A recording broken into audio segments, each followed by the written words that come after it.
Where to position for another leg higher in stocks? Let's ask Adam Parker, Trivariate founder and CEO and a CNBC contributor, with me once again at Post 9. Good to see you. Welcome back. Great to see you. You feel pretty good about where this market is? I mean, the momentum seems kind of clear and obvious at this point, right? Yeah, it does. I think most of the people I talk to are just worried about a rotation, whether it's the inauguration in late January, whether it's Jan 1, or could somehow creep into the second half of December. But a rotation, what do you mean? Just like kind of a switch of leadership, maybe kind of a new winner, new loser. I mean, look, all of us can say there's stocks that are up a lot that maybe shouldn't be. There's stocks that are up a lot that maybe I can kind of see why they are. And then same thing, there's some that are down a lot. You're like, really? I'm not sure they should be down. And then others that are down, Foot Locker, like, are you sure?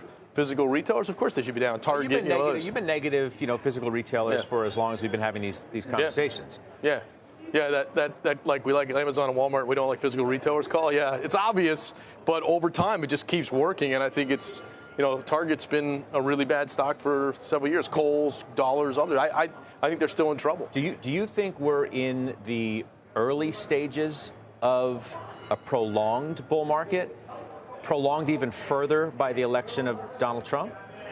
No, I don't think so. I mean, we've been in a bull market for a long time already, right? 2 years. Right? Two and change. Yeah, well, 2/15, depending if you take COVID out, right? I mean, whatever. It's been good. I mean, you had the rate hikes.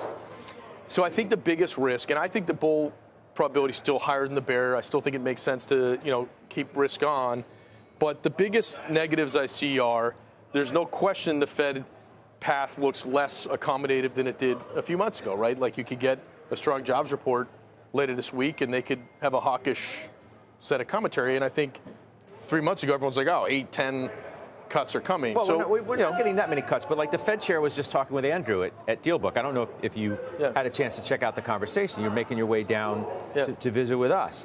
He said, economy, remarkably good shape, stronger than we thought it would be in September. Labor market's better. Downside risks appear to be less. Inflation coming in a little higher. And therefore, he addressed where he thinks policy can be. Let's just listen to the Fed chair, because he doesn't do this that often. And I thought his comments were pretty interesting.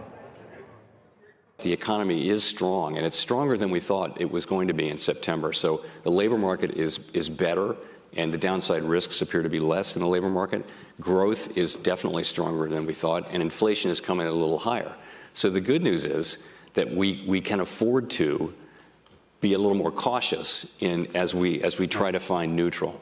I mean, the takeaway from that is, in other words, we're in no rush, right? We're in no rush to cut, but we know cuts are coming, right? And then when he overlays the fact that the economy is in remarkably good shape, stronger than we thought, labor market's better, inflation. Yeah, but are you asking me to articulate what the bear case is or what my view is, right? In other words, I think the bear case would be the Fed. We don't want to fight the Fed until we think they're halfway or 2/3 of the way done. Okay. And then we got to say, hey, look, last cycle we got bullish even though they were still hiking because we saw it was close to the end. So if that same logic applies on the other side, you could say, well, once we're 2/3 of the way done, I got to say there's a little less in front of me.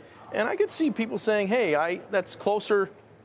We're closer to the end of the accommodation cycle than I thought. That'd be one risk. If inflation's running hotter, we talk about it all the time.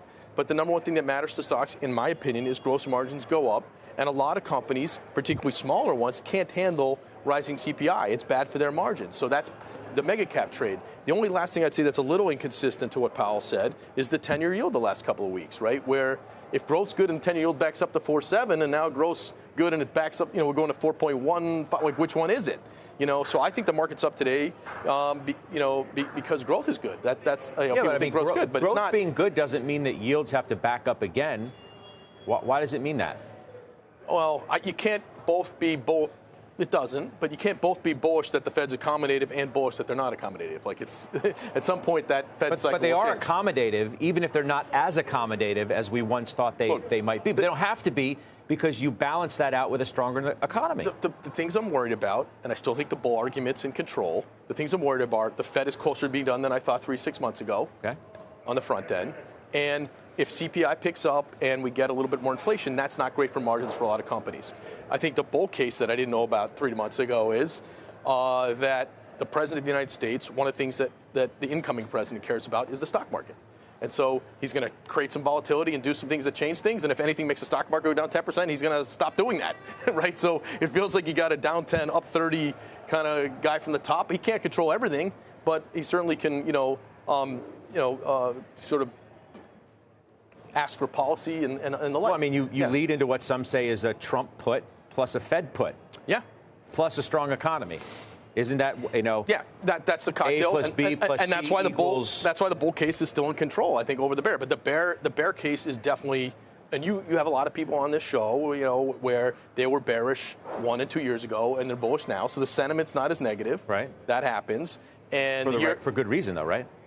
I guess. I mean, the year ahead outlooks from all the big firms are bullish this year. They were bearish the last 2 years.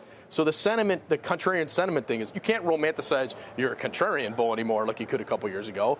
And that's probably where I feel like the bearish argument is. The bull argument is I think generally the economy is pretty good. What Powell said, I think high level is right. And I think earnings will grow. And so you don't want to be, I don't want to short stocks where gross margins are going up, period.